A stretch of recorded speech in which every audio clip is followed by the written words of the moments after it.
Welcome to our tutorial on not your grandpa's SSD, the era of co-designed storage devices.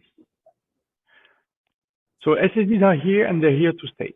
10 years ago, we were discussing SSDs, solid-state drives, as replacement for hard disk drives. Today, we realize that flash memory actually provides better cost performance than RAM for database systems. So for our community, there are basically two issues. First, how to choose SSDs for a given workload. This is not trivial. The design space is large, so we'll explain how this design space is organized, how it's evolving. And now it's also possible to design SSDs which are tailored for the needs of a given workload. It's made possible by the evolution of SSDs and the introduction of computation together with storage within SSDs. And what is possible now is the co-design of a database system together with the SSD. And this is an exciting research challenge, which will require expertise from many different fields. This tutorial is our attempt at engaging the database community. So why should you care? Either you're using SSDs for your experiments, and you need to understand how to choose an SSD or how your choice of an SSD actually impacts your performance results. Or you're designing SSD-based or flash-based database systems, and then a deep understanding of the storage protocols and devices is necessary to design your system. And we hope that many of you are willing to be convinced that co-designing databases and SSDs is worth your time and energy. So we'll talk about terminology, we'll talk about related work, existing work, and open issues in the area. So we could talk for hours about the topic. We have an hour and a half, so this is not a complete coverage of the domain. We present a curated survey and refer to resources, especially in the associated paper. We are biased. Alberto and I have been working in the area for some time, and we're pushing for the co-design of databases and SSDs. So we emphasize what we see as the main takeaways throughout this tutorial. We also realize that in this tutorial, we will not settle current open questions. Our goal is to engage the communities and delineate areas of further study. So I'm Philippe, and I will let Alberto take over for the rest of the introduction.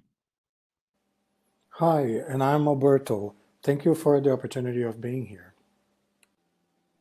Let's start by looking at a historical perspective of how SSDs evolved. Flash was invented in 1980, but it took almost a decade for the first SSD to be introduced in the market. The idea of this first generation of SSDs was all about compatibility, being a drop-in replacement for hard disk drives. Not much happened in terms of interfaces, but that helped the SSDs catch on. The next big evolution happened with diversification. SSDs took over the stable storage market because in a number of metrics, they are better than the other alternatives. And they started becoming faster and faster. Along came a protocol that we're going to be talking about a lot of direct attachment storage called NVMe. And this is more or less the phase that we see now. What we're arguing here is that we may be looking at a start of a next phase in which we move away from this drop-in replacement role and into SSDs becoming a more active part of a computing architecture. First of all, the NVMe is widespread and allows a number of evolution mechanisms for us to explore. Second is we're seeing more and more possibilities for increasing control of storage from the application, and we're seeing opening opportunities for co-designing these devices as well.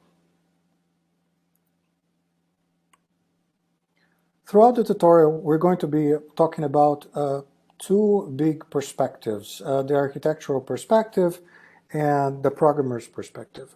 On the architectural perspective, we're going to be discussing how data moves between application and devices and how the control is divided between those two. You're going to see images like this, and we're going to talk about them later, representing applications, generating workloads, coupling with devices.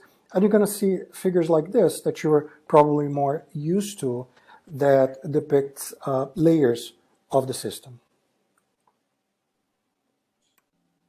When we talk about the programmer's perspective, what we're going to be doing is basically blowing up, investigating what happens inside of each of these boxes, what kind of abstractions are used for the system to, different components of the system to communicate with one another. You're going to be seeing those images again soon enough. Don't worry about understanding them just now. If we had to summarize the talk in one slide, this would be it. And these would be the 3 bullet points. The grandpa approach has been writing software that adapts to historical limitations of the SSD. Don't touch the SSD much, make the adaptation come from the software side. The second point is we can start making adaptations in these devices using what we call external and internal interface. External interfaces are used to send commands that are semantically richer to the device, describing in more detail how we want certain operations to be executed. And internal interfaces are mechanisms that allow us to take control of these executions. We're going to be talking a lot about those two. And lastly, we can use those concepts to devise new devices that are going to be doing their fair share of adapting to the application. We're not talking about one particular class of adapting devices. In fact, we think that there are several different categories, new and old. For instance, we can have devices that take configuration parameters from the application and behave in a certain way. The NVMe protocol, which we're going to be talking about here, allows for this kind of thing. We think that computational devices are going to play an important role as well, and these are far from new. There has been plenty capable teams working on these devices for quite a while now. There are also teams working on devices that have been programmed to behave in a different way to fit a particular workload in a tighter fashion. What we think is there is an unexplored category here of truly co-designed devices where we design both database storage systems and storage devices together and have them interact in a tighter fashion. A couple of practical comments. We are going to divide our talk in two. This would be the first half, talking about the internal and external interfaces, and this would be the second half, talking about computational and programmable devices, and then a bunch of techniques and mechanisms to develop them. Some of the material is going to be offline because of the limitations in duration of this tutorial. We are going to have references on the online versions of the slides. This helps us keep the slides here lighter, not so much polluted with their references. We have tons of them. We're going to be doing a break at 45 minutes, at which time we can open up for discussions and questions, but we're going to be available throughout the conferences if you didn't get a chance to ask your question then. And now we're going to talk about internal interfaces. This is part 2 of our tutorial. Let's begin our exploration by looking at NAND flash and the internal architectures of SSDs. NAND flash memories have certain peculiarities. For instance, they do not support updates in place. Memory needs to be erased before it can be written to. The read and write operations do not take the same amount of time. SSDs are built to support these peculiarities and have gone to be quite sophisticated systems. They have a number of internal components, and each of these components' actions can help or hinder performance. The components interact with one another through internal interfaces that are not visible to applications. Through the interfaces, the SSD creates what we call a data path that carries data between user application and flash. Understanding the data path allows us to create a more systematic way to analyze an SSD performance and its design trade-offs. Flash memory sits at one end of this data path. It is organized hierarchically in the device. The small unit is a page, as I show here. A block groups together a number of pages, and a LUN brings together a number of blocks. The LUN is the smallest functional unit that can independently service a read or a write, and there can be several LUNs per package. As a consequence, SSDs are highly parallel devices. They can be servicing several reads and writes at the same time. Data is not moved directly into a page. It is first put in a staging area called a page register, or sometimes a data register. In some newer devices, there are other staging areas called cache registers, but let's make things simple for us for now. The transfer and actual operation can be interleaved in different ways, which would translate in different latency and throughput. Incidentally, we'll comment on part 3 how we can expose the latency and throughput trade-off and potentially even influence it. A flash package is a physical chip that contains the LUNs. There's a standards body called ONFI that determines the physical and electrical interfaces for the packages. The signals are divided in data signals and control signals. This means that someone inside the SSD but outside the flash package is supposed to be communicating commands and getting data in and out of the package through the ONFI signals. We call this entity the flash controller. We were talking in the previous slide about transferring data in and out of the page register. Well, that's one ONFI command. We're also talking about transferring data from the register into the flash page. That is another command. So the flash controller orchestrates the movement through agreed upon protocols. Let's see one example of how the flash controller interacts with the package. What I'm showing here on the left side is called a waveform. You can see the control signals over here and the data signals over here. And I promise this is the lowest level detail we're going to see. Don't worry too much about understanding every single aspect of it. I just want us to get the gist of it and how the flash controller is supposed to talk to different LUNs. So the control signals are basically going to be used to say, hey, I want to talk to this particular LUN or to this particular LUN. And then they're going to provide the timing for the operations to happen. And then once this timing aligns on both sides, then data could be shipped into the page register, and in a further command can be put into a destination page. Now notice that these operations are going to be scheduled sequentially, and there may be some latency between the first and the second operations. And here's an example of these latency decisions. Imagine that we want to do 3 reads, each against a different LUN. We're calling them chips here. The read is the opposite of the write, which means that you have to bring the contents from a page into the page register first, so this takes a little bit of time, and then you have to transfer the contents of the page register out of the LUN. If we want to have a continuous flow of data this way, this is how we would schedule the operations. There's an entity inside the SSD that's called the channel controller that is responsible for coordinating among several LUNs. The way they are usually connected is each individual LUN has control signals independent of one another, but they all share the same data bus. This way, the channel controller can hide the latency between individual operations, and it can aggregate the throughput of several LUNs together. Another component on the data path is the ECC engine.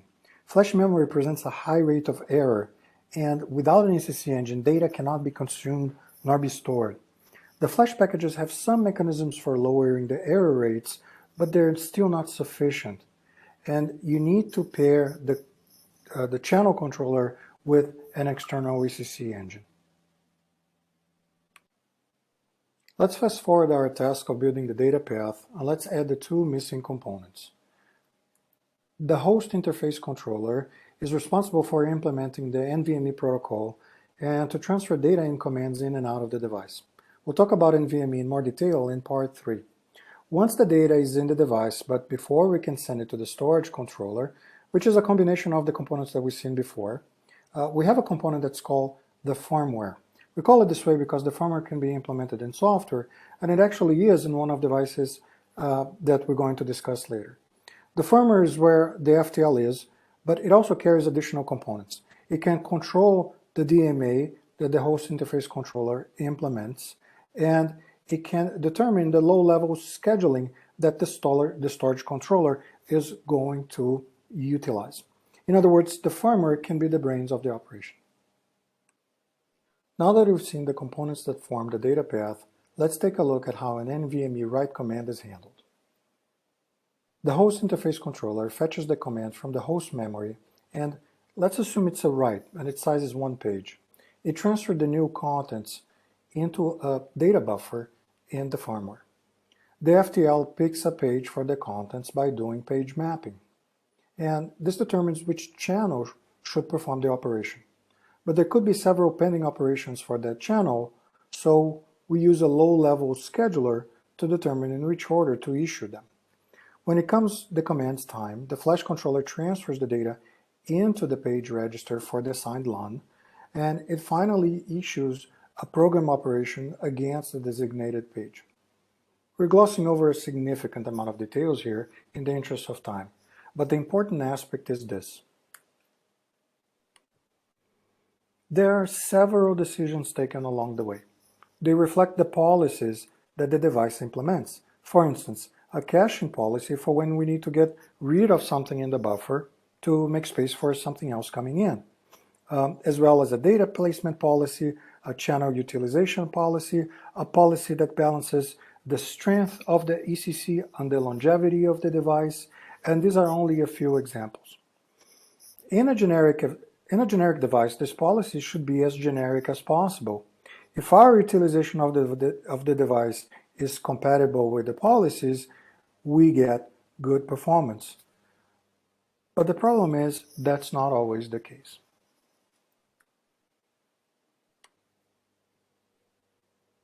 Now, we're not talking about performance issues because an operation is blocked on garbage collection. We can have a workload that's made up of just read operations. There's no block erasers, and still have subpar response times. Here are a few reasons why. One, we're sending more than one workload into the device, and the workloads are competing with one another.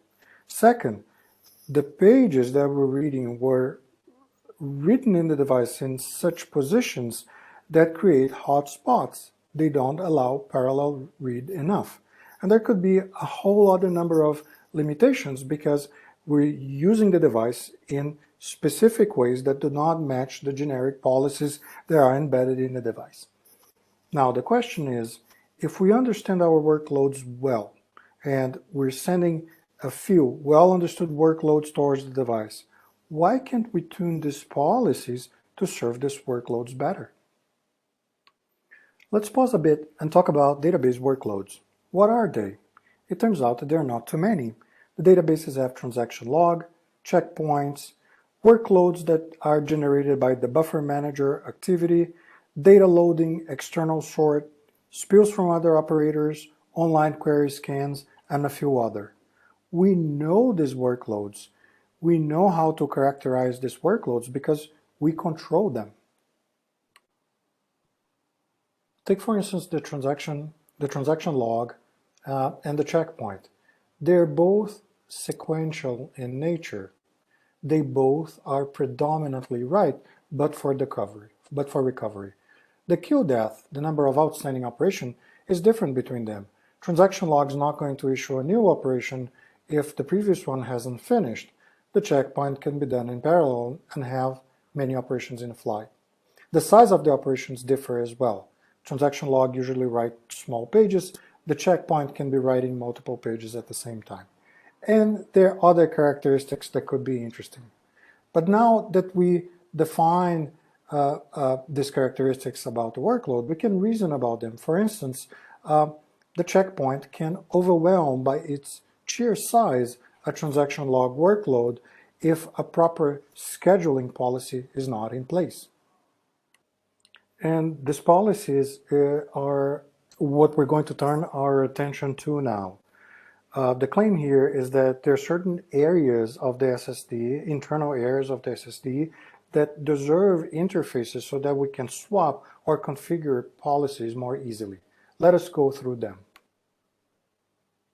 Caching in the data buffer is one of the areas that deserves an interface. The data buffer is finite, and without having any information about the workload, we're going to implement an LRU to pick victim pages. But different pages may have different utilities for the databases, so we should be considering that instead of just measuring the frequency of access. Data placement is a second area that deserves an interface. Once again, without any information, we're just going to pick the next available one on a round-robin fashion. There's severe problems that may arise from that.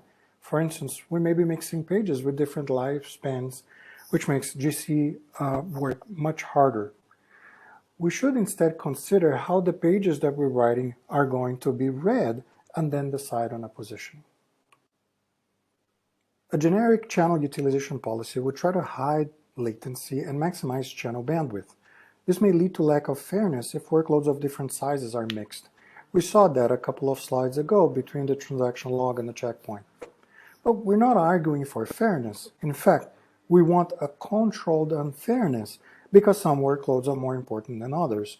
We need to be able to express these relationships through an interface. ECC contributes to the latency of every operation, and it takes a lot of area to implement in a device. Certain applications may tolerate a lesser degree of error control. For instance, bit flips in large images. It would be interesting to be able to calibrate how much SEC we're applying to which kind of data. The point about having internal interfaces is that from an architect's point of view, we shouldn't stop designing the database at the bottom of the storage manager. We can continue designing the database relying on behavior that we can configure inside an SSD. From the programmer's perspective, it pays off designing and implementing I/O workloads that can be easily characterizable. Granted, the interfaces that we discuss here are very low level, but we will see in the next part that there are ways to hide these policies inside the SSD under higher level abstractions. A database system would use those abstractions to pass information on how the policy should behave. Thank you. We're now going to cover external interfaces. External interfaces define how SSDs are exposed to the rest of the system. This is an area which has been very stable for many years and which is now undergoing a radical evolution. We could spend hours discussing the evolution of external SSD interfaces. Here we're going to give an overview of the key abstractions and mechanisms. We decided to cover only existing technologies. If you want to go deeper on any issue, or if you want to discuss the future of external interfaces, please ask us any questions. So for decades in Unix systems, applications map data structures onto files on top of the block device interface. This is now legacy, but it's a very important point of departure for our presentation. So if we go bottom up, hard disk drives first and then SSDs expose storage as a block device. The block device interface abstracts storage as a linear array of fixed size blocks. Each block has a logical block address, LBA, and it's a typical memory abstraction, so read and write operations. On top of that, POSIX IOs abstract storage as a collection of files. The operating system contains inode data structures that map each file onto a collection of blocks. The original POSIX specification defined synchronous operations, so read and write, so very simple and deep abstraction. Also by default, buffering was used to avoid IOs as much as possible. And applications map their data structures and their workload onto files and the memory abstraction. Part of the legacy component, which is very important to remember, is that an ecosystem of tools and commands has been defined to make it easy to organize and manipulate files. The block device interface and POSIX were defined for hard disk drives. So now we've transitioned from HDDs to SSDs. SSDs are orders of magnitude faster than HDDs, Now, if I/O performance doesn't matter, then you can stick with a POSIX file with buffered I/O on top of a block device interface. If I/O performance is crucial, which is the case for database system, we used to define a storage manager with custom buffer management with direct access to the devices on top of a block device abstraction. This has been the case for decades. Now with SSDs and the definition of new abstractions, we can and we have to go beyond POSIX and beyond blocks. This evolution is led by the evolution of the NVMe standard. So we're going to go into some details about the evolution of abstractions beyond POSIX and blocks. Just a point, I'm talking about SSDs, but it's really important to recognize, as we discussed in part 2, that SSDs are not a uniform class of devices. There's a continuum from latency optimized disks, like based on DRAM flash, to archival disks. So what's wrong with POSIX? POSIX is a textbook example of a deep module. It has remained stable for decades, but now it's in the way of performance. It doesn't allow applications to control data placement or I/O scheduling, and the many layers which are necessary to implement the POSIX abstraction create redundancy and missed optimization opportunities. So we need a streamlined I/O path. How about blocks? The block device interface hides a lot of complexity. And it was instrumental for the adoption of SSDs, that SSDs respected the same interface as hard disk drives.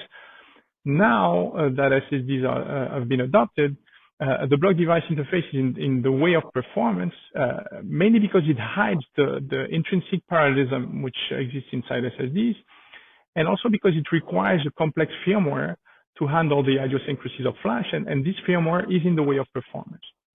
So we need SSDs interface that expose parallelisms, and we need to align the storage interface with the internal SSD characteristics and with the external needs of applications.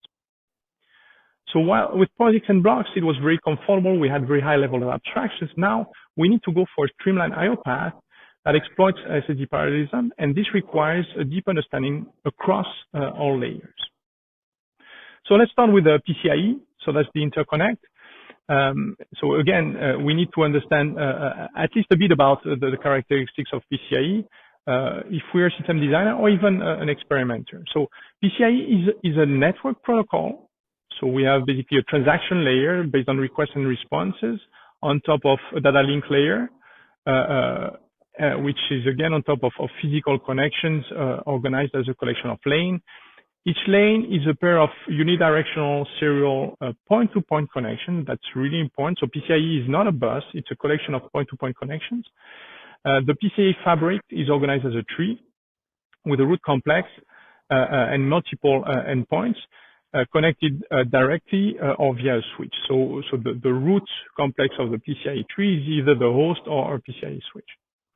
Each device is associated to a memory mapped region of the host address space. This memory mapped region is defined through a base address register bar.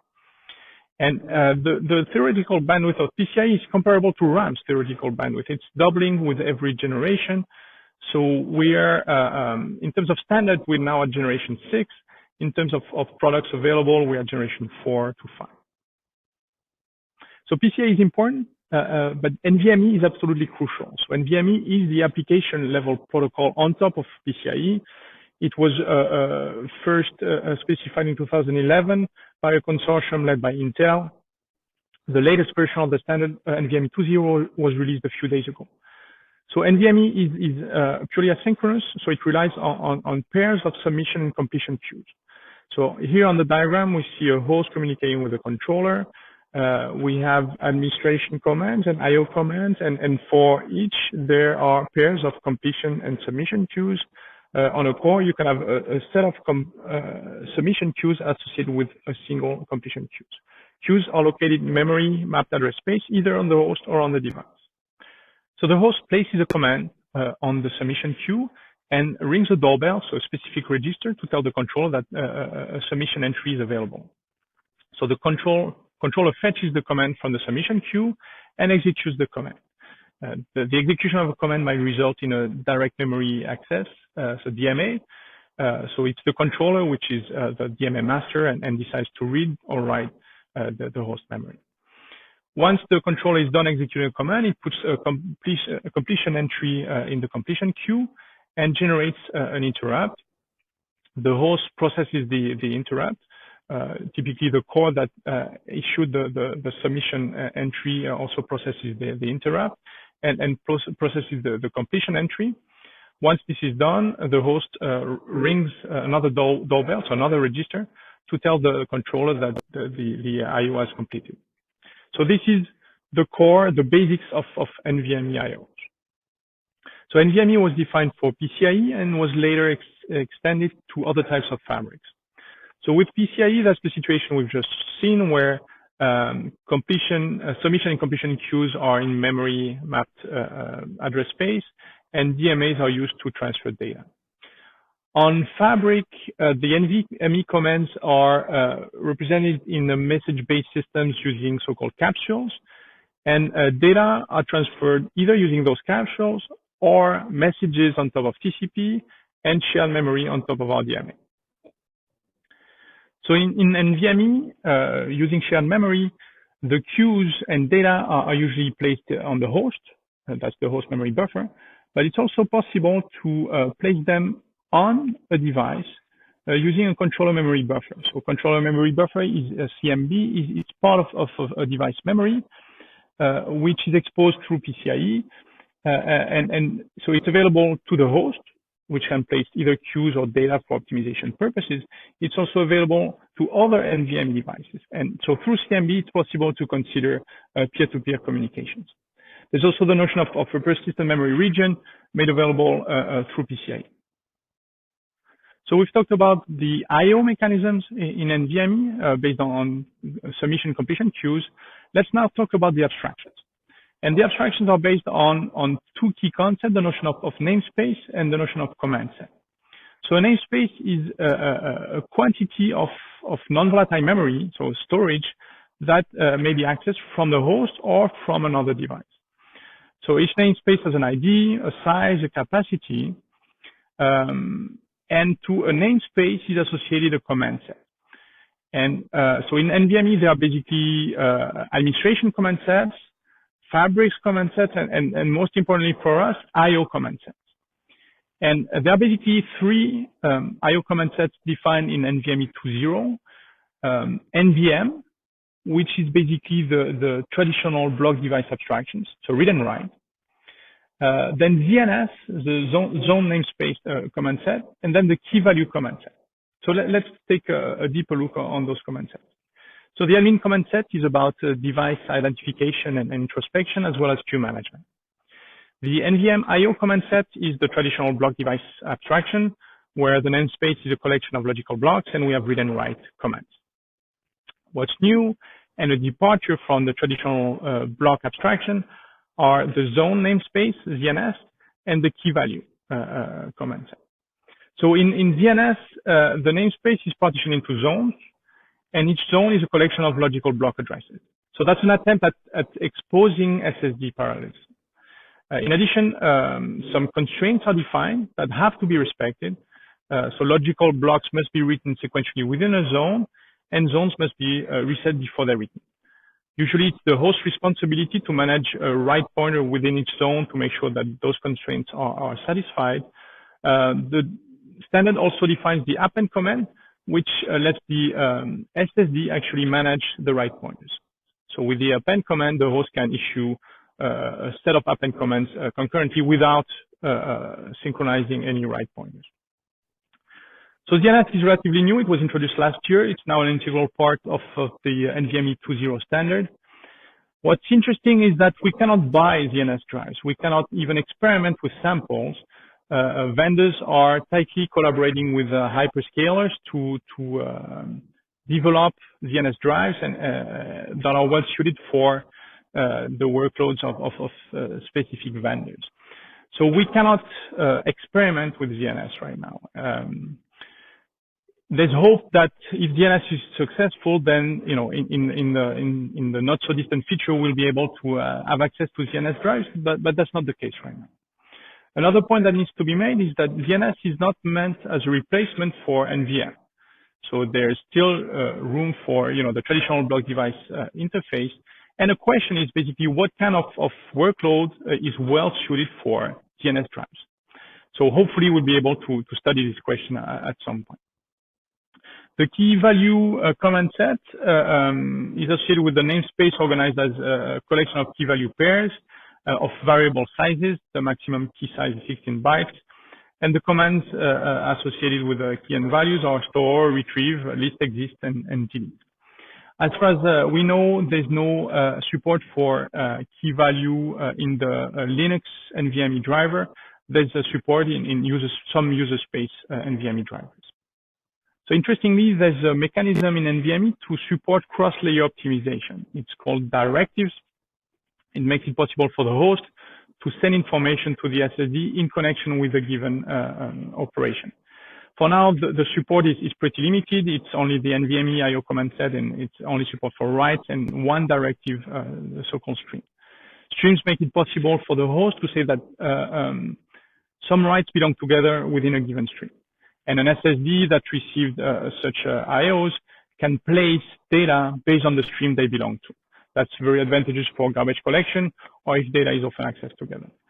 There's support for directives in SPDK and implicit support in the Linux file system through the lifetime hits. So let's now move from the host to control interface to the interface between applications and the operating system.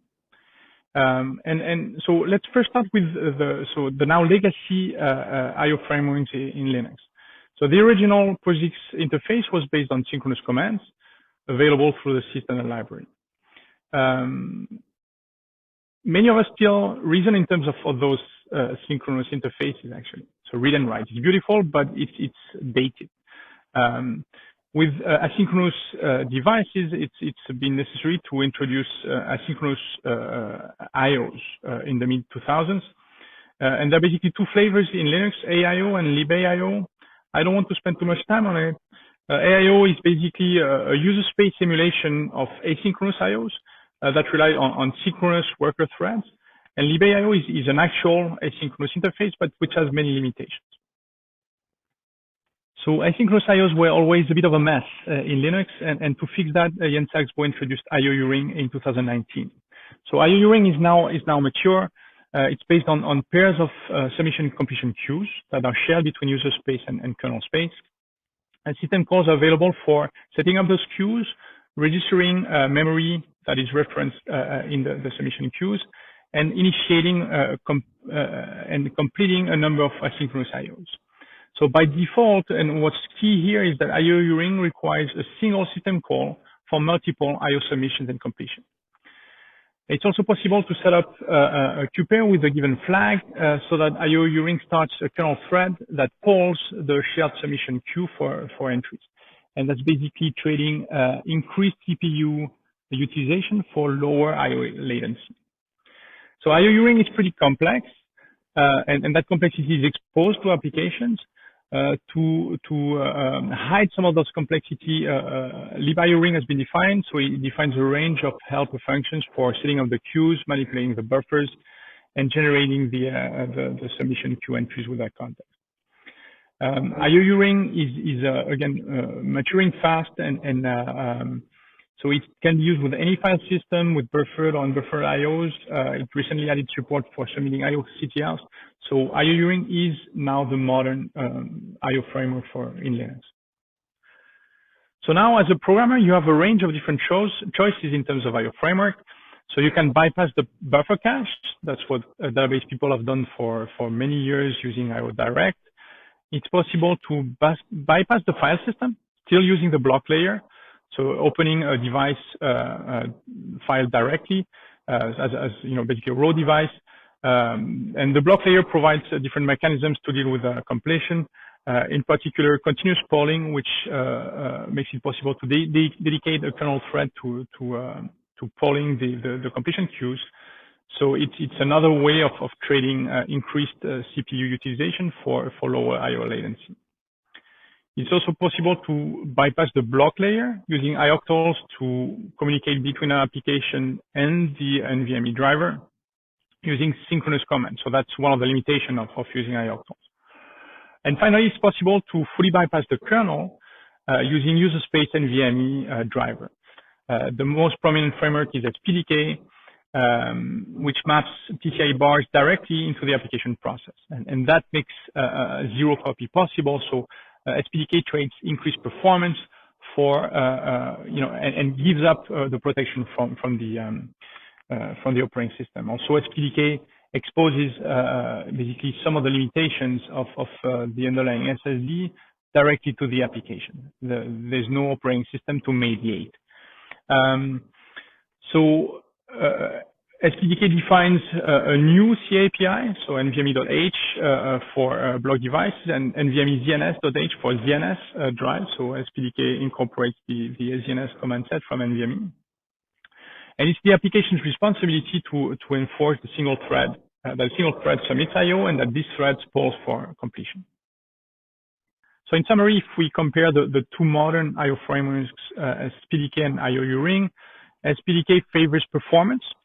So it's possible to have zero copy, and by default, SPDK trades high CPU utilization for lower I/O latency. On the other hand, SPDK exposes applications to the limitations of PCIe and NVMe in terms of number of queues, number of entries per queues, the size of the buffer regions, and the fact that a single thread must handle submissions and completion. IOU-Ring traverses multiple software layers. It requires a copy between software and hardware queues within the block layer, and it's also very complex. On the other hand, IOU-Ring isolates applications from the limitations of PCIe and NVMe. It supports a range of targets from raw device, files, and even ioctls, and different tuning options, and performance as well. I mean, it's a single system call for a collection of IOs. But SPDK and IOU-Ring are both performance. They're both complex as well. The question is whether it's reasonable for application developers to have to make a choice between SPDK and IOU-Ring. And to address this issue, the people at Samsung in Copenhagen have defined XNVMe, which is a user space library that abstracts SPDK and IOU-Ring and provides a clean abstraction to application developers. So it's a means to design portable, simple, yet efficient NVMe-based software. And what's interesting in XNVMe is it recognized the key position of NVMe. So some concluding remarks about external interfaces. So first, NVMe is essential in the storage stack. NVMe was defined for transport-based networks, so PCIe or Fabric. And now there's a new generation of interconnect being defined. So they're memory-centric, CXL or Gen Z. What is the role of NVMe in those memory-centric interconnects? That's an issue we've chosen not to address in the tutorial, but we'll be very happy to discuss this issue if you're interested. Also, an important point is that there's a set of different abstractions, but there's really no sweet spot for database workloads. So with the traditional block device abstraction, the limitations are well documented. With ZNS, you can choose which zone you put data in, but there's no impact on placement or scheduling at the physical level. With key values, there's no caching on the host, which might be a problem. With Open Channel, you have a lot of on the host can make a lot of decisions, but without any understanding of what's going on inside the device. So you can do I/O scheduling from the host, but without any information on the state of the channels. So the question is whether computational storage is a way to address this issue and to actually define an external SSD interface, which is well suited for database workloads. From a programmer's perspective, we mentioned directives in NVMe, which are a generic mechanism for cross-layer communication, which is underused in the standard, and that could be interesting going forward. And the final point is that those new abstractions and mechanisms in terms of external SSD interface they motivate a new design, a redesign of the database systems storage managers. And we believe that this is an opportunity for involving SSDs and to have SSDs co-designed together with these new database storage managers.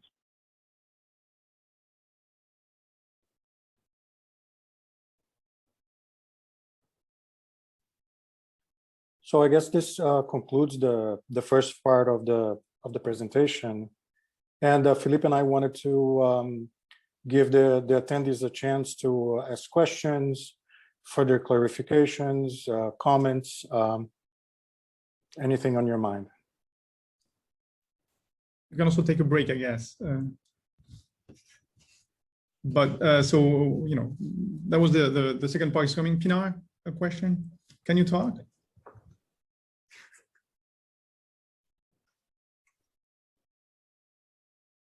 Pinar? Talking permitted. Hi. Okay. You hear me now? Yes. Yeah, okay. yeah. Yeah, I know I am in the next office to Philip right now, but we'll ask the question here. So I mean, I just to have an overall discussion about, because like Alberto, in your part you mentioned that okay, by being a bit more aware of the workload, we can make better decisions about placement and scheduling, but at the same time we don't have devices available to us, especially as academics, that allow that. I mean, maybe big companies have access to such devices like open channel SSDs, but we cannot get them even if I am interested in doing that research.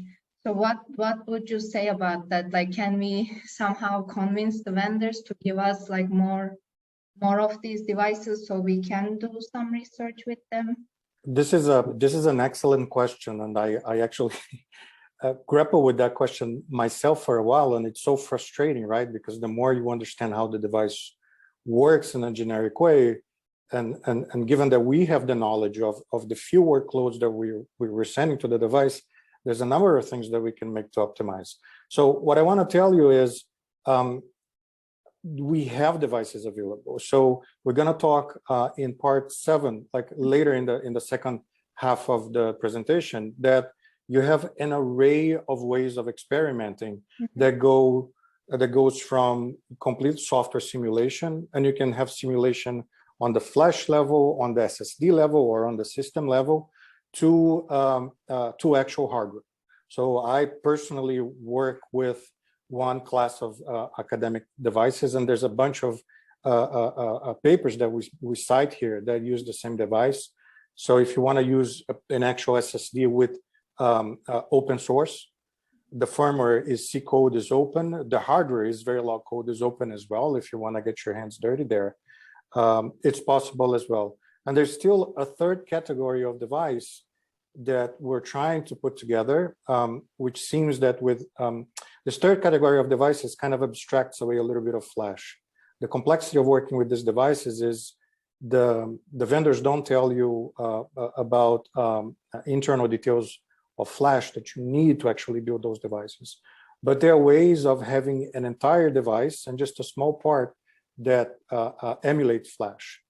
And we're working in this kind of device as well.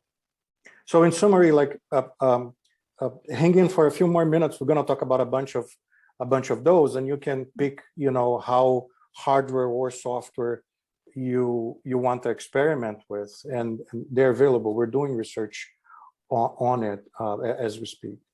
If I might add a couple of words, I think the key is that, and I think so. Your question, Pinar, is you know, a big motivation for, you know, the work we've done, and I think the second part is going to cover, you know, some elements of you know, of answers.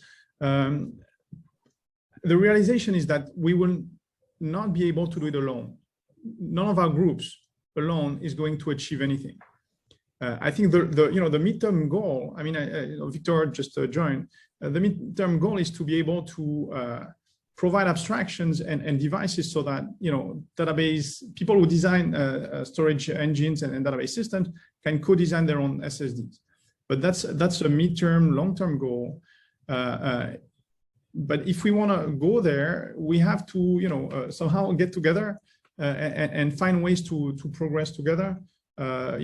Splitting the work or organizing how we can do that. So, Alberto, I don't want to put words in your mouth, but finding ways to organize the community is high on our agenda. Until now, the leadership has been in Korea. It's Professor Song and his group, the Hanyang University, who with the OpenSSD, as provided a platform which made it possible for some to experiment. I think the idea would be to have this type of effort and find a way to organize the community to around a set of either abstractions or platforms or a combination of both to go towards a midterm goal, long-term goal of having database people co-design SSDs. Okay, thanks for those answers. Alberto, can we announce a workshop at some point? It would be nice. So I was kind of holding, like Philippe called this effort like an alliance, and I really like the name. So we're in close touch with the folks in Asia, mainly Korea, but that are interested in these devices as well. And it would be nice to get together and how can we make this happen? And people on both sides, databases and devices, are interested as well. You have to realize from the device people, I spoke recently with someone and is very knowledgeable about those devices. And he turns to me and said, there's nothing new under the sun. There's nothing for us to do. And I was like, are you out of your mind? No, this is not it for us. The device is still not as flexible, as malleable as we want to do. So what I'm trying to say is that it's not only interesting for us to kind of have the possibility to configure those devices, but depending on the designs that we're interested, these are going to change fundamental architecture of the devices. Computational devices potentially will change the way these devices need to be designed because you're now generating traffic internally. So the point being, folks on the EE side of this equation, they are interested in this research as well. So what we're trying to do here, one of our goals is we have to develop this common vocabulary. Like we got to get closer to them, learn how to speak with them as well. We got to be able to talk to them about our workloads, characterize our workloads, and then bring them closer as well. But this is the idea, to get both sides of this equation together and work on more flexible devices. And we can both come up with interesting works based on this sort of collaboration. Maybe there's time for one more question before we get to the second part where we're going to answer some of those questions. It's Victor, I think. Yeah, I can ask something. So regarding the zone namespace idea, so my question is, what is your feeling in terms of how much flexibility you have, or from that feature?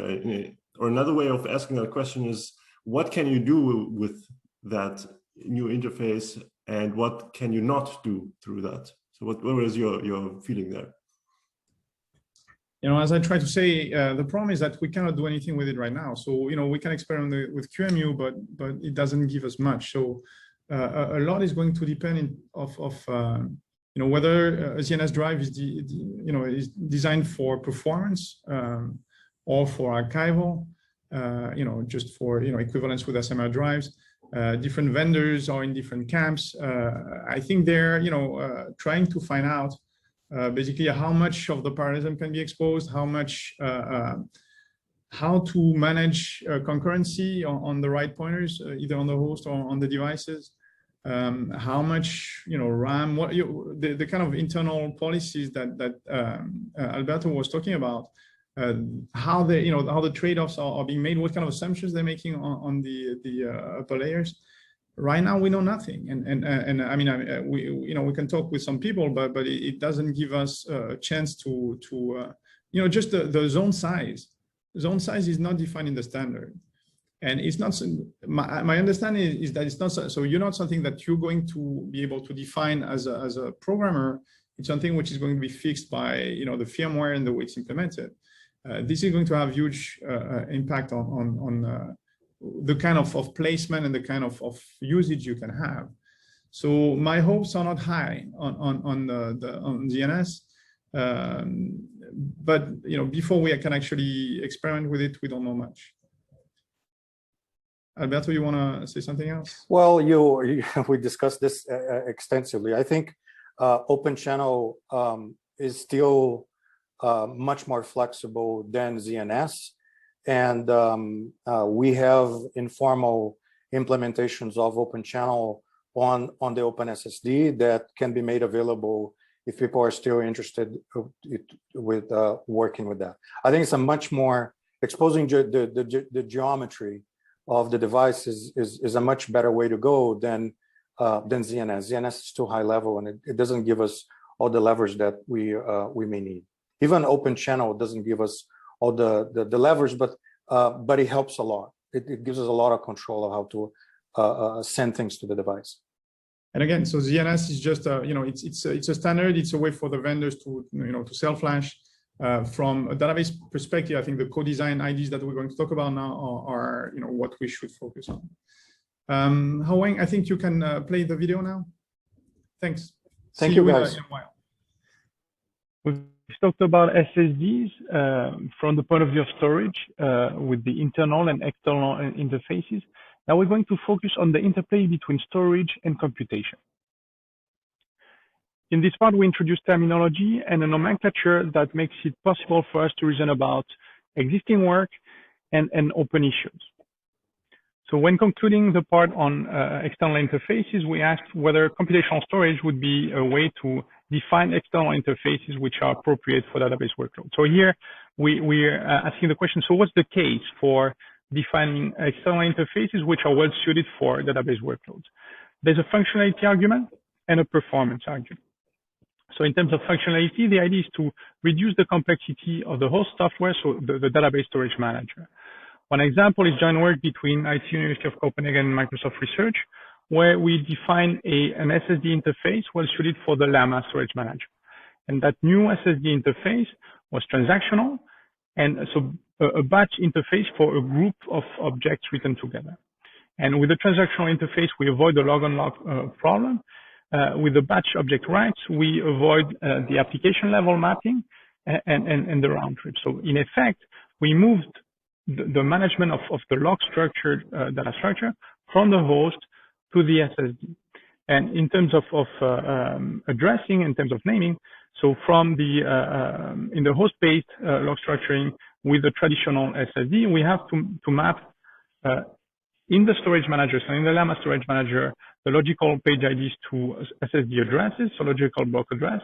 And then within the SSD, there's a mapping from logical block addresses to flash addresses. With our new interface, we expose the SSD understands the notion of LPID, so the logical page ID, which is defined in the Llama storage manager.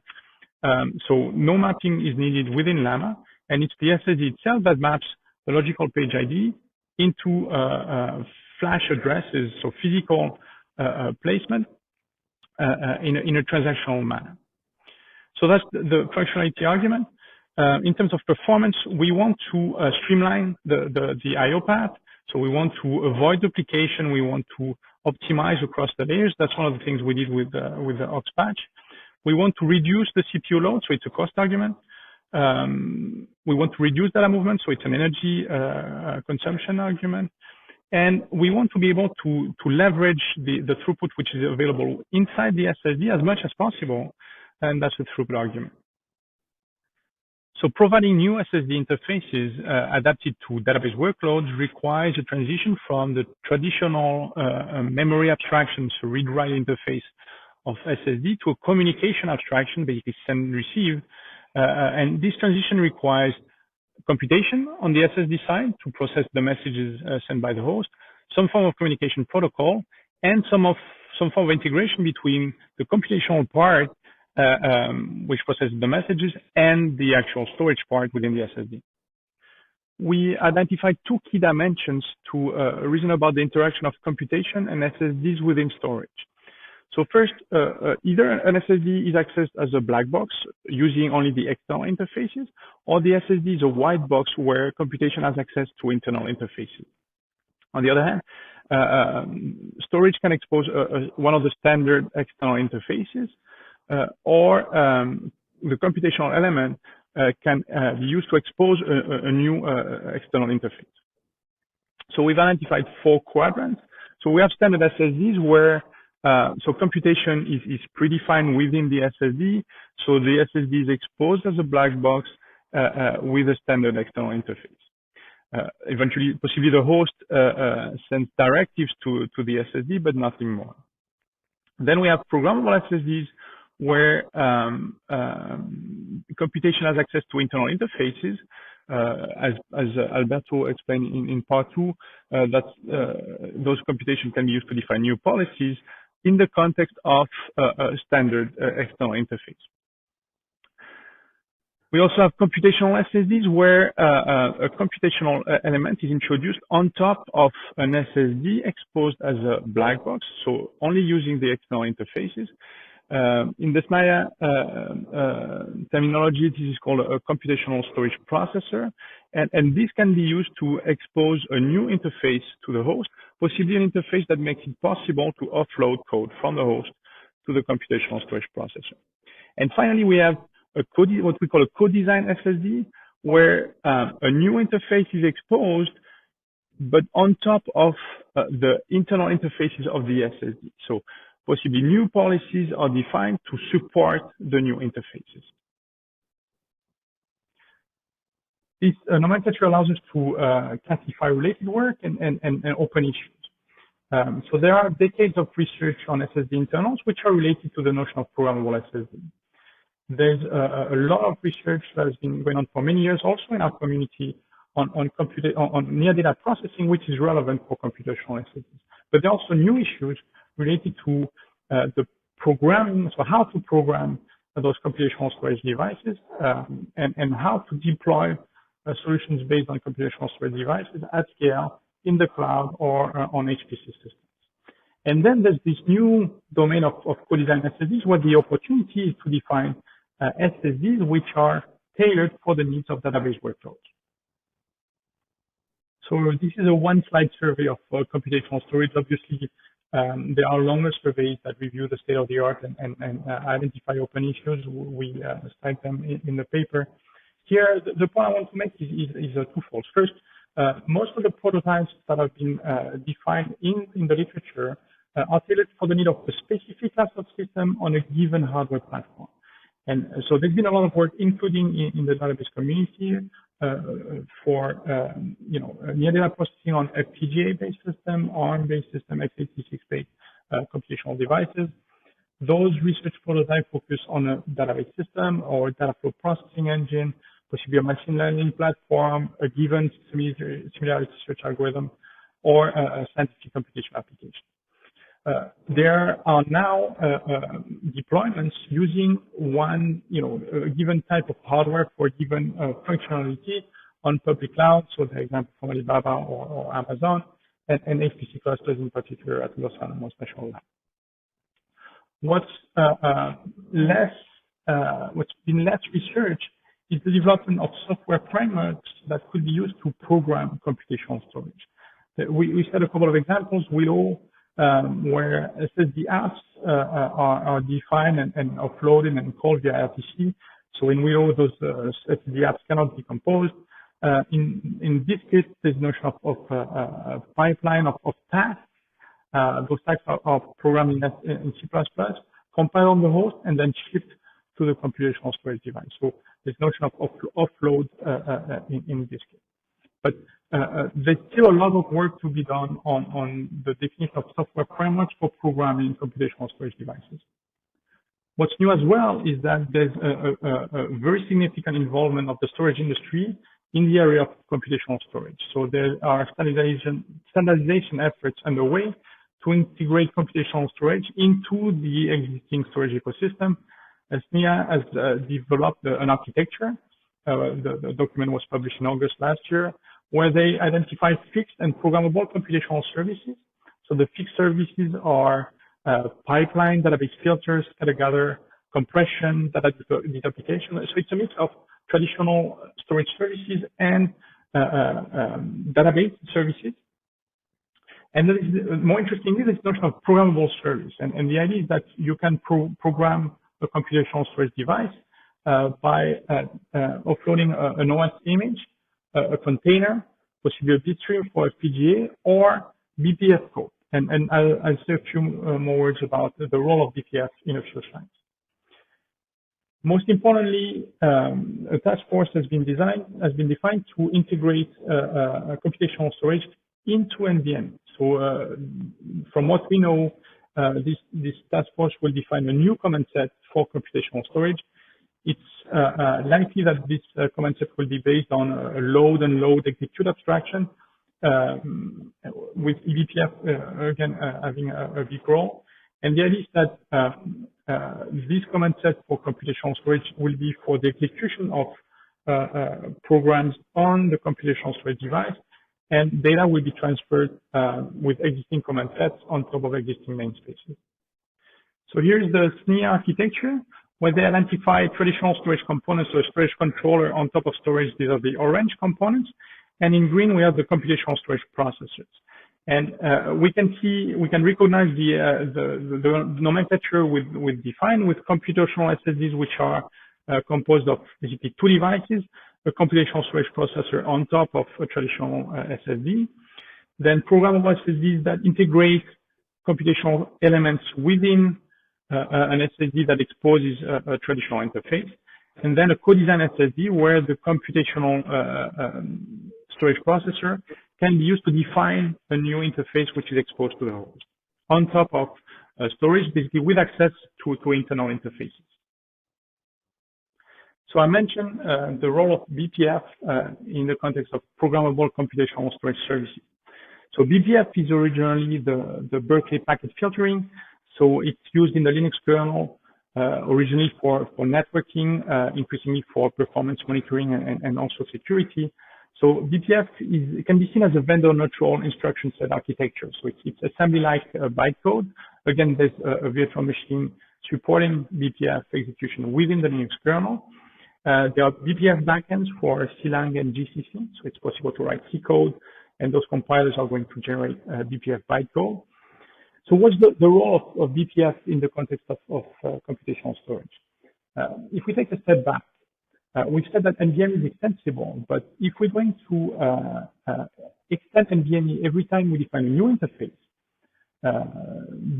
so this is not sustainable. So we need some form of mechanism for the host to call computational storage services within a computational storage processor.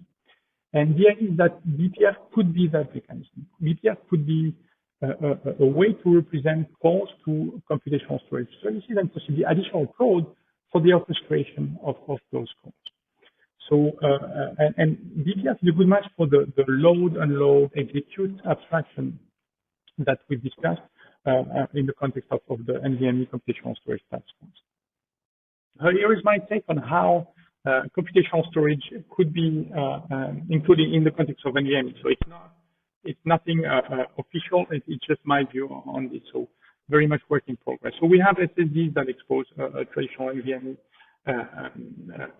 abstraction. So admin command set and one of the NVM or DNS command set. And let's assume that there's a computational storage command set in addition, which is based on the load and load execute abstraction. So we have SSDs in green here, the host in blue, and then we have a computational storage processor here in yellow. The computational storage processor exposes both an NVM command set and administration, of course, and a computational storage command set. And it's being directly connected to two NVMe SSDs. So on the host, there's a process to, C code is being transformed into BPF bytecode using CLang. XNVMe is used, say, on top of SPDK to load BPF code onto the computational storage processor. This computational storage processor is equipped with an NVMe controller and a set of functions which access the underlying SSDs, say through XNVMe. So we have functions F1, F2, which access storage. And these functions could expose new interfaces. So that could be F1, F2, could be a new interface exposed by the computational storage processor to the host. And basically the host can offload a BPF code, which is basically a call to one of the functions or some pre-processing, some orchestration of those two functions F1 and F2. So on the computational storage processors, so we're using the UBPF virtual machine. So it's an open source BPF virtual machine in user space. And what needs to be done is from the NVMe controller side, is to register F1 and F2 as a registered function in the UBPF virtual machine. There's an issue in terms of allocating and deallocating memory and state management. So these are still very much open issues, but that's an overall picture of how BPF could be used for computational storage within NVMe. So what are the open issues?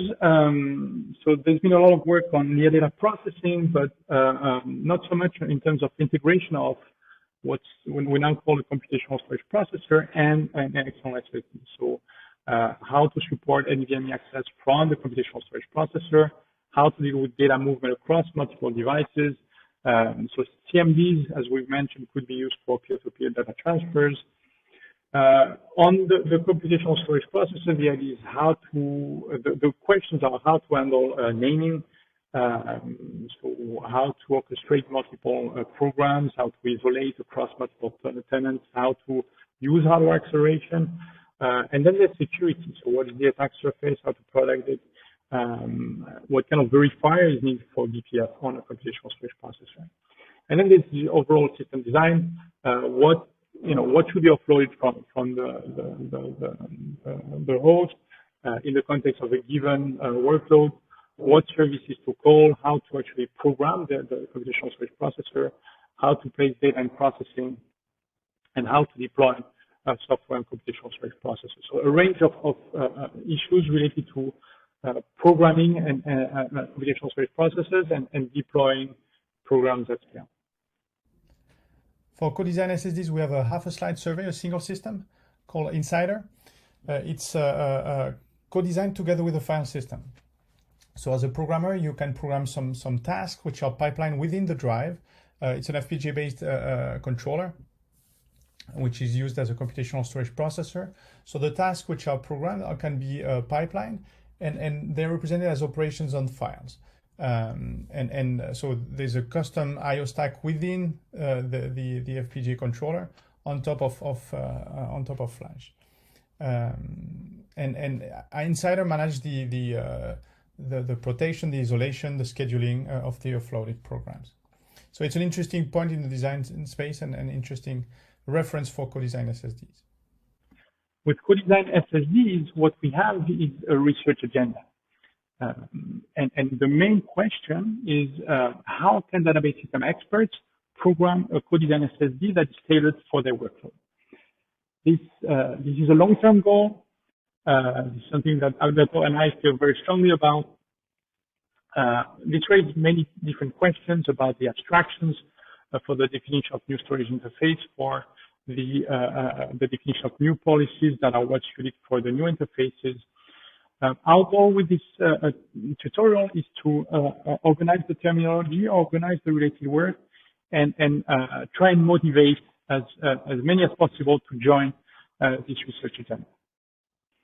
So in conclusion, so the first point is that computational storage is going to be part of the NVMe ecosystem.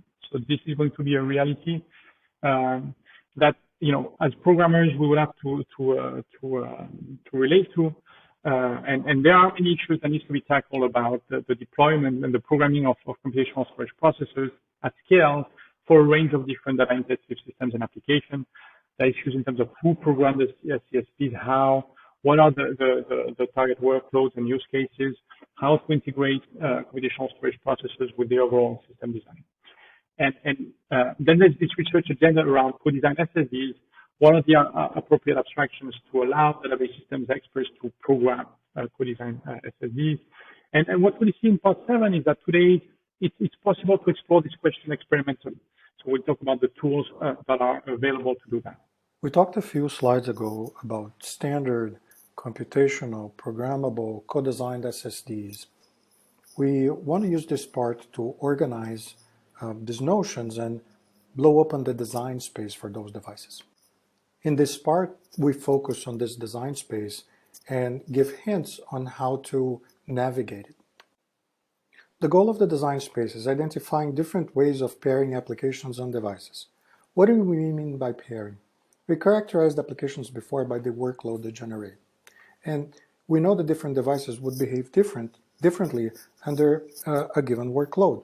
So the idea is to understand those two sides of the behavior and determine the application device compatibility. Now, we have several ways of increasing this compatibility, and this is what we're going to be discussing here.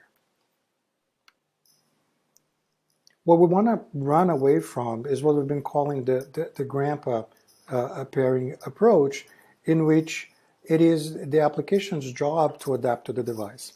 And how does it do it? Through a notion that's been recently developed of this unwritten contract. If the application follows these hidden rules, then the device is going to behave well. And these are a few items on these rules. But the question that we're asking is, why do we need to tailor only the application side of this equation?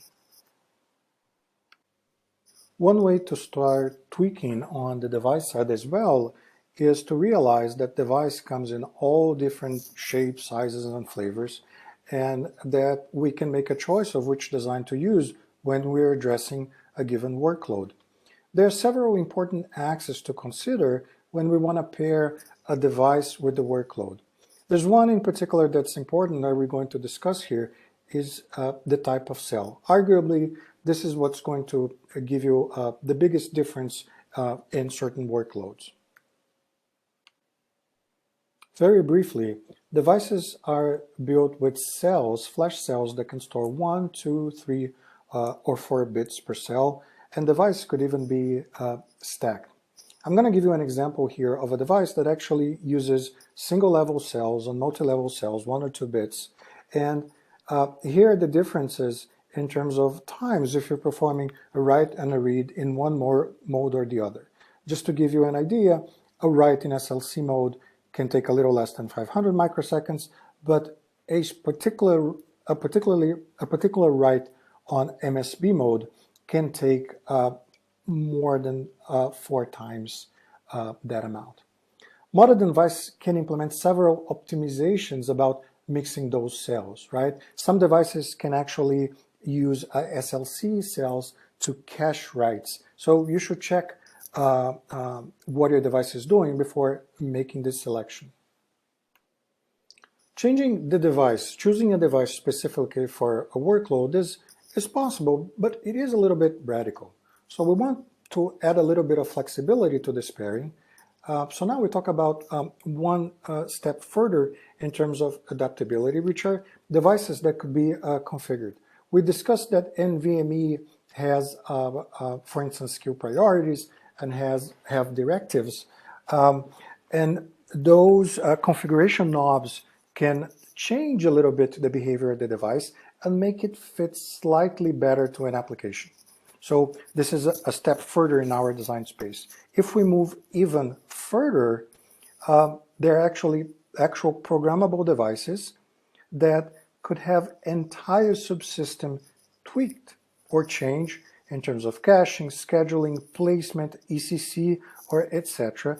that could be changed in a way that would adapt particularly well to a given workload. Computational devices are just as flexible as programmable, but if you think about it, is an orthogonal way of changing the device. Instead of changing the device itself, what computational devices do is they allow applications to move the workload generation to inside the device. This has a number of good performance applications, but there might still be the problem that there's a little bit of incompatibility between the workload generated and the device. There are a number of examples in the literature of works that take this approach. As Philippe mentioned before, there's an effort to standardize this kind of device using BPF, but there's still work to be done on how do we move generic computations into these devices. The last mode that we're going to discuss here are fully co-designed devices. This is really the holy grail. They borrow a little bit from computational and programmable devices. From computational devices, they borrow the fact that they try to make the device as compatible with the workload as possible. From computational devices, notice that a portion of the application is running on the device, but there's no new interface. What happens is the device can filter the workload coming in and determine that for certain pieces of data, further computation is necessary, and it can perform this computation. One example application of this device is data conversion. Imagine, for instance, that we would load a number of files, flat files, CSV files, into a table, and imagine that we program the device to do that.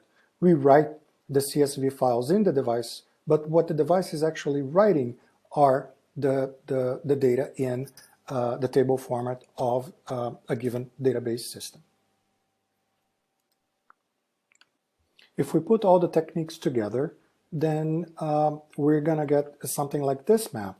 We can start by considering performing device selection to adapt to a given workload, or we can choose devices that can be configured to the workload, or we can program a device to actually tailor a workload specifically.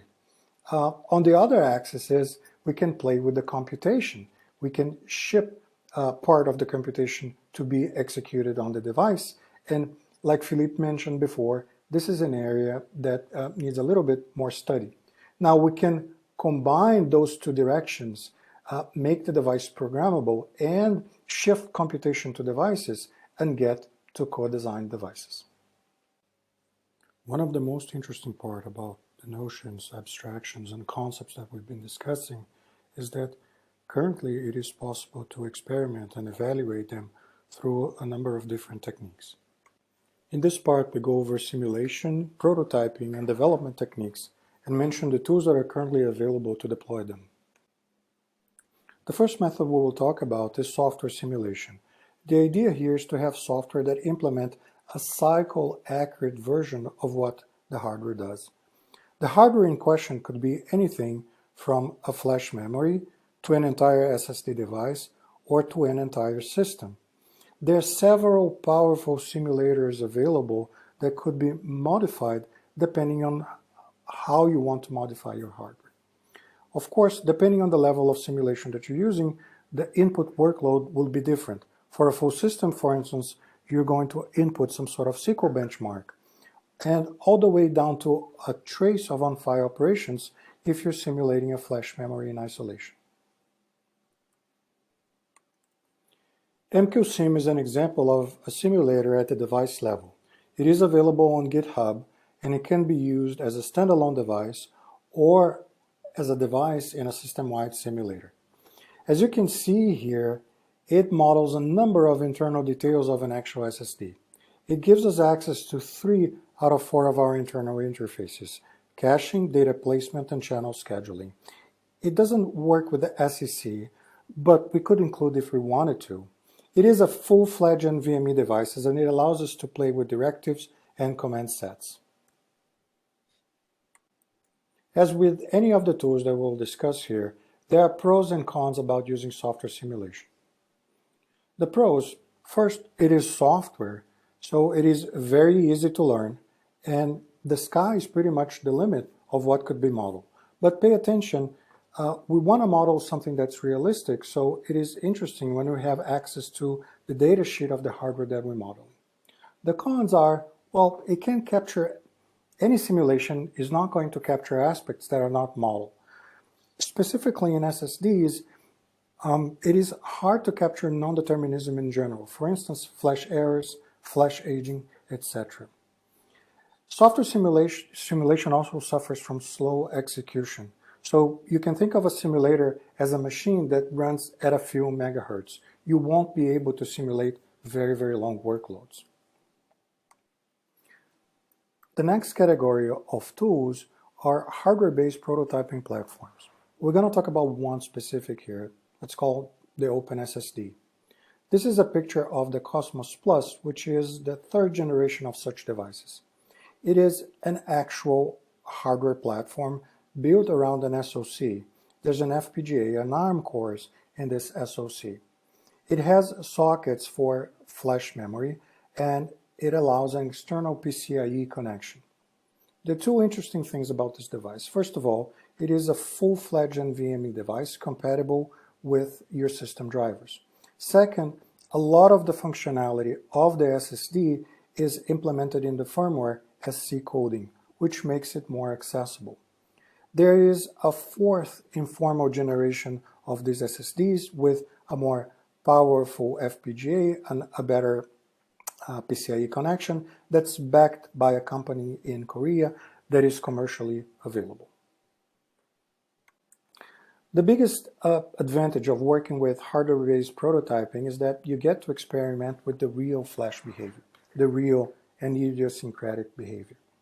There are many examples of works that use these platforms. For instance, the Graph SSD that we discussed before used the Cosmos Plus. And there's a growing community around those devices. If you decide to use them, you wouldn't be alone. On the negative side, because a number of features are implemented in software, you can't expect this device to have the best latency possible.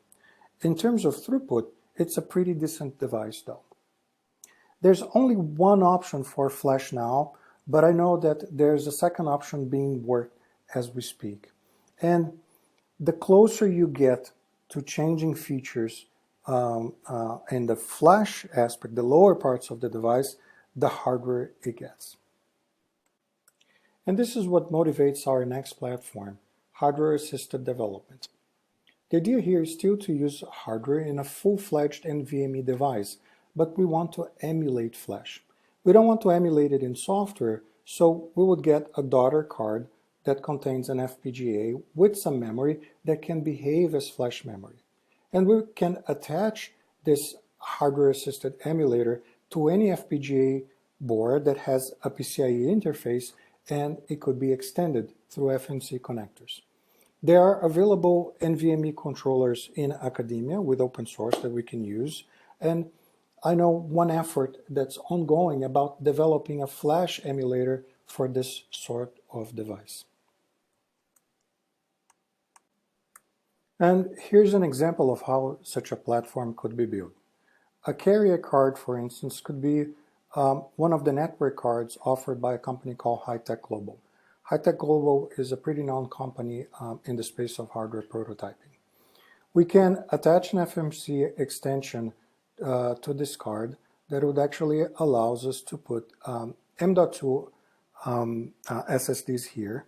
And there is another company that provides hardware prototyping platforms that's called Bitware that has the FPGA that I spoke about in the previous slide. So if we put these three pieces together, we have a hardware-assisted emulator, and we can implement any kind of flash that we want here, or any kind of mixed memory that we want on this side of the device. This kind of platform can be as fast as a memory disk, and it gives you a lot of flexibility in terms of the kind of flash or even other types of memory that you want to put in your SSD. It can also emulate potentially different channel architectures. On the negative side, the flash emulator is currently under development, but you may want to develop your own as well. And the M.2 module capacity currently is very limited. This won't be a very big device. In summary, each of those three methods give you a different point in terms of development speed, the execution speed, and accuracy of the results that you're going to get. They're all more or less available, so you can start experimenting with your new SSDs as soon as you want. Would like to conclude our presentation here and leave you with 4 takeaways. Number 1, making SSD behavior a part of a database's stack is not only desirable, but is currently possible. Number 2, the changes that we're making to a device should be guided by the workload that you write and understand and control. Number 3, you have the external and internal interfaces at your disposal so you can implement higher level abstraction and internal behavior and navigate the design space the way you see fit. And lastly, there are alternative platforms to implement and evaluate your changes. With that, we conclude and open up for your questions. Thank you very much for the opportunity. Well, I think we have a few minutes until we get cut out. Alberto sent a link for a Zoom session when we get thrown out. So if you have if you want to discuss more, there's a question from Lawrence about the complexity of the entire stack and how to actually deal with that complexity, whether to ignore it completely or how to engage. Alberto, you want to address that? Well, there's a little bit of a learning curve. I'm not going to lie to you, but to be honest with you, I don't think this work much different than the NUMA work, for instance, that a number of very capable people have done to make CPUs run faster, right? So instead of your computational device being parallel, now your storage device is parallel. So we need to shift the thinking into how do we schedule and how do we keep those units occupied all the time. So yeah, there is a learning curve, but again, if we're given access to the information, I don't see this work as much different than the work that we've been doing on NUMA machines. So if I may say a few words as well. So the thing is that the complexity is there, and if you care about performance, ignoring the complexity is not going to cut it. If you say, I'm just going to use, libIO on top of files, on top of an SSD, you cannot claim performance. You cannot. And if you're going to say, oh, now, because so if you look at the performance of libIO with respect to IOU ring in terms of latency and throughput, it's a factor of 3, 4, 5. So if you're just going to work with IOU ring, you have to engage with some of the complexity in terms of how the queues are designed, so what's the queue depth.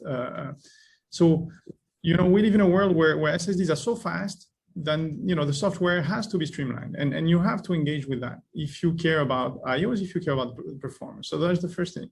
And second thing, in terms of co-design, I think the long-term goal is to define the right abstractions within SSDs. So basically how to expose internal interfaces, how to support the programming of external interfaces that rely on those internal interfaces, how to provide frameworks, possibly design patterns to make it easier for database programmers to actually co-design SSDs. But there will be some complexity in there. And handling that complexity, as Alberto said, is not outrageous. I mean, it's there, but it's possible. Lawrence, did we answer your question? I'm not sure. Can you talk? Okay. Yeah. I want to mention quickly as well that we have references coming up on the PDF version of the presentation. Philippe and I are going to be posting this, at least on our sites. If we find some place on the Signal site, we will be post as well. And there's more material offline that we couldn't cover that could be interesting as well.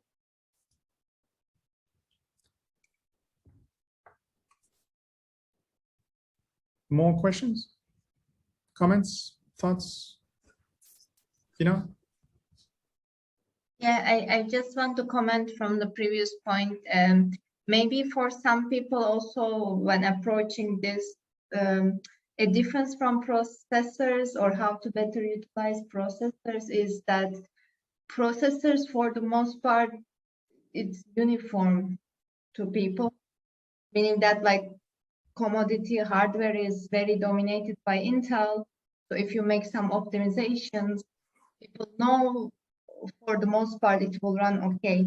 So can you also give some, confidence regarding the SSDs if we were to have right abstractions, like optimizations can be also applied to a wide variety of devices? I feel like the SSD space is a bit more diverse and different from device to device. What would you say that So we like diversity. some of the peers people have?